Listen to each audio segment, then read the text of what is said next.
পশ্চিমবঙ্গের বিকল্প রাজনৈতিক শক্তি হলো বিজেপি। 2021 সালে আমরা 77 জন বিধায়ক পেয়েছিলাম।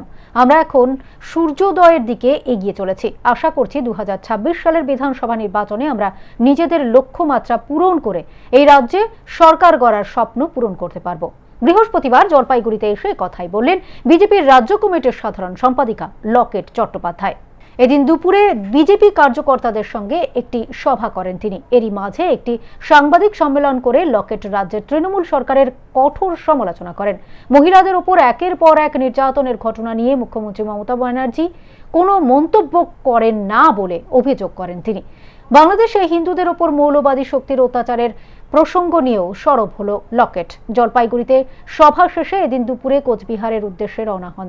বিকেলে কোচবিহার জেলার কুচলিবাড়ির ধাপড়াহাটে একটি সভা করবেন বলে জানা গিয়েছে। 2021-এ আমরা 77টা বিধায়ক পেয়েছিলাম। 2024-এ আমরা 12 জন সাংসদ পেয়েছি এবং আমরা জানি যে এই পশ্চিমবঙ্গে আমাদের ভারতীয় জনতা পার্টিকেই একমাত্র বিকল্প হিসেবে মনে করে বাংলার মানুষ। সেটার প্রমাণ দেখিয়েছে নর্থ বেঙ্গল।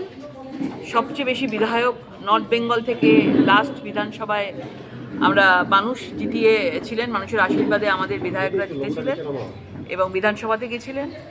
এবং আগামী 2026-এর এই বছর পড়তে পড়তেই আমাদের বিধানসভার দামামা বেজে গেছে এবং আমাদের যা ভেতরে আমাদের মন খারাপ থেকে শুরু করে বিভিন্ন ধরনের যেসব গ্লানি ছিল সেগুলোকে মুছে দিয়ে আমরা নতুন সূর্যোদয়ের দিকে এগিয়ে যাব এবং আমরা আশা করি যে 2021-এ আমরা 77 পেয়েছি, কিন্তু 2026-এ আমাদের পশ্চিমবাংলার আমরা ভারতীয় জনতা পার্টির থেকে আমরা তাদের স্বপ্ন পূরণ করতে পারবো এবং আমরা সেই লক্ষ্যমাত্রায় পৌঁছতে পারবো সরকার গড়ার জন্য। আমাদের একদম পাশেই বাংলাদেশ বর্ডার এবং আমাদের প্রচুর পরিবার, অনেকের প্রচুর পরিবার ওখানে থাকে এবং আমরা রেগুলার সোশ্যাল মিডিয়ার মাধ্যমে বলুন বিভিন্ন জায়গা থেকে আমরা সেখানকার খবর পাই এবং আস্তে আস্তে বাংলাদেশের আঁচ কিন্তু আমাদের এই ভারতবর্ষের বিশেষ করে বাংলায় এই আঁচটা পড়ছে এবং আমরা বিভিন্ন ধরনের ঘটনা থেকে দেখতে পাচ্ছি। বিশেষ করে মহিলাদের ওপরে যেভাবে অত্যাচার বেড়েছে আমরা বাংলাদেশেও দেখছি, বা এখানেও খুব একটা কম না,